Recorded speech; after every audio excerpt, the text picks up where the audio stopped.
Marija, hello. Thank you for coming from Croatia and being with us today and sharing your experience as a working woman, an IT consultant.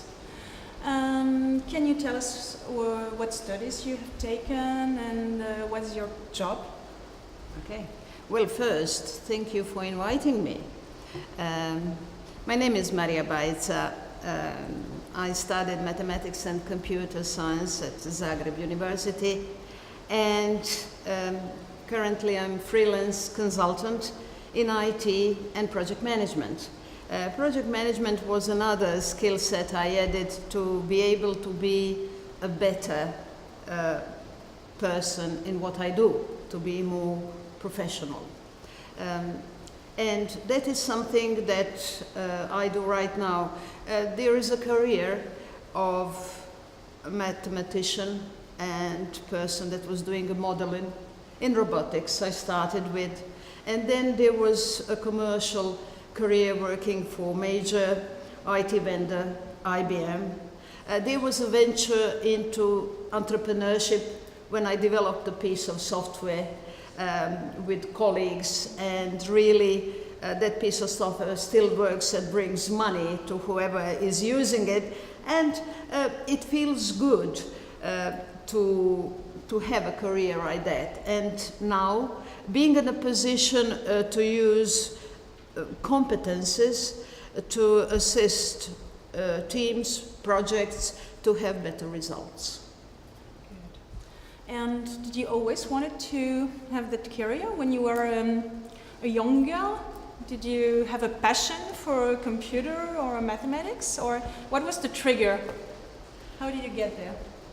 Oddly enough, I was a 5-0 type of student. Had interest in everything.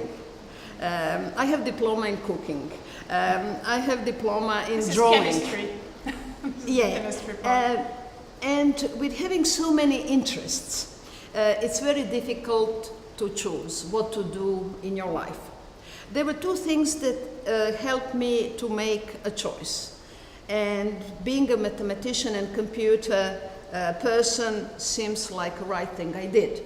The first one was my high school teacher.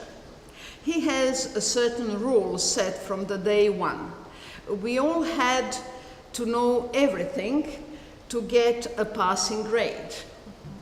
And it was considered having a range from 1 to 5. To get 2, you had to know everything. So what do you do with that 2 to 5? He used to say, it's for the elegance. So throughout high school, we had and struggled to get a better result, suggestion, being creative. And that's something that taught me how beautiful mathematics is and how easy it is to use that tool to solve problems, to tell things, to communicate with other disciplines. The other one, I was born, being a Croatian, I was born in ex-Yugoslavia. There were turmoils, political turmoils, and I saw my friends being sent to jail and my professors vanishing and so on.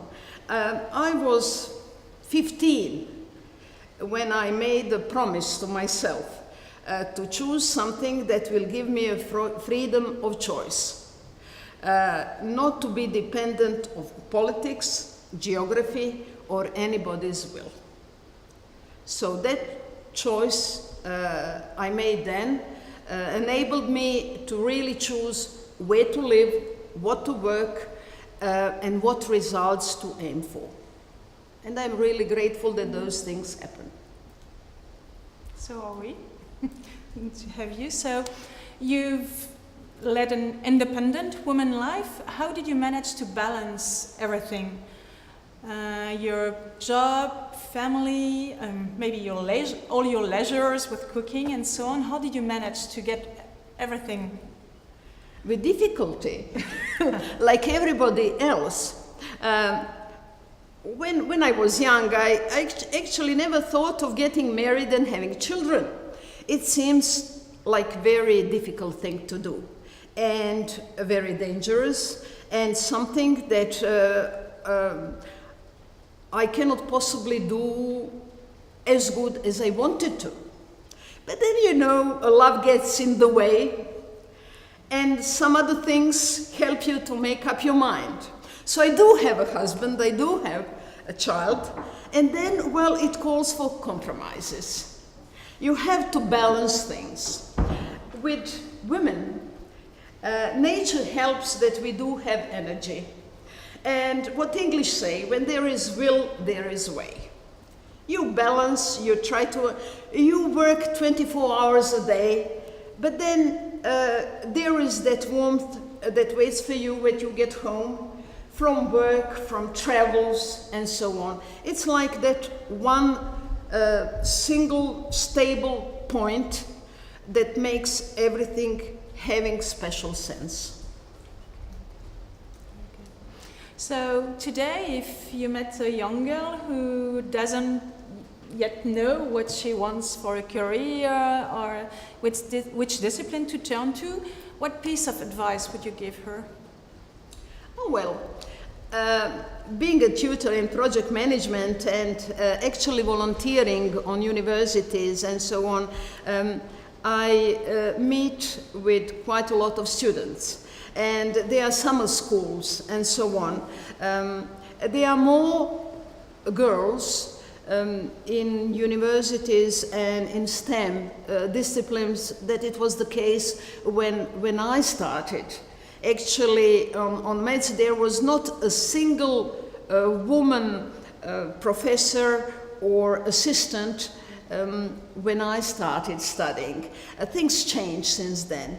Advice I have, it's really think hard what you are good at.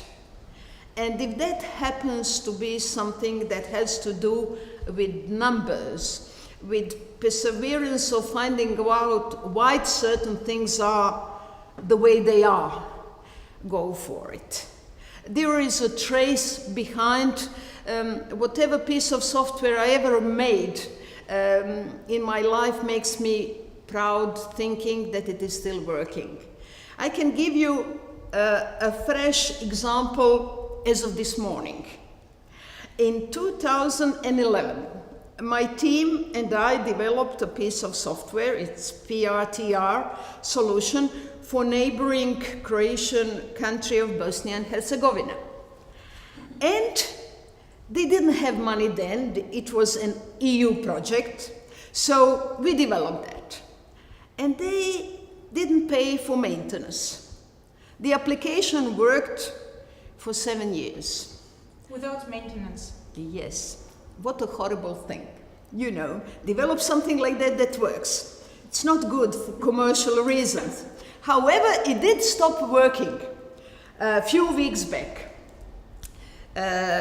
We are now working something else. I have an assignment in Turkey and so on.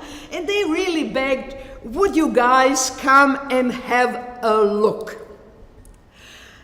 We took one day away from our other assignments, came like commandos there in Sarajevo, had a look. And this morning, working off-site, we solved the problems, we sent it. So I started at 6 o'clock this morning. We send the resolution and advise what they have to do. And that is something that makes you proud. Doing a good job, being able to support other people's activities, and be called back to help.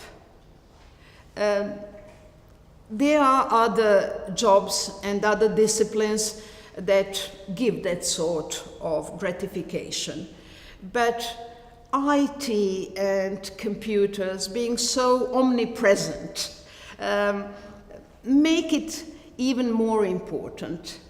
Good looks are good looks, but good works outlast good looks by zillions.